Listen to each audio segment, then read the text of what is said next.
వెలుగులు నడుచుట ప్రేక్షకులకి శుభములు.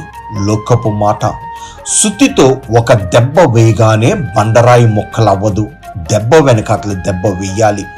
ఒక్క ప్రయత్నంలోనే విజయం సిద్ధించదు. ఎడతెగక ప్రయత్నం కావాలి.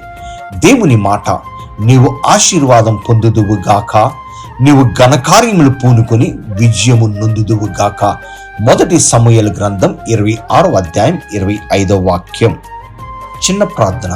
దేవా, ఈ లోకంలో జీవిస్తున్న మా జీవితంలో ఏదన్నా విజయం సాధించాలంటే దాని వెనకాతల గొప్ప కృషి, ప్రయత్నం ఉండాలి ప్రభా.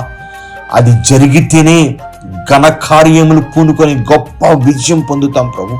అట్టి కృప ఈ సంవత్సరాంతంలో నువ్వు మాకు అనుగ్రహించమనుడుచు యేసు నామమున వేడుకుంటున్నాము తండ్రి, ఆమేన్. దేవుడు మిమ్మల్ని దీవించి ఆశీర్వదించును గాక. షలోమ్.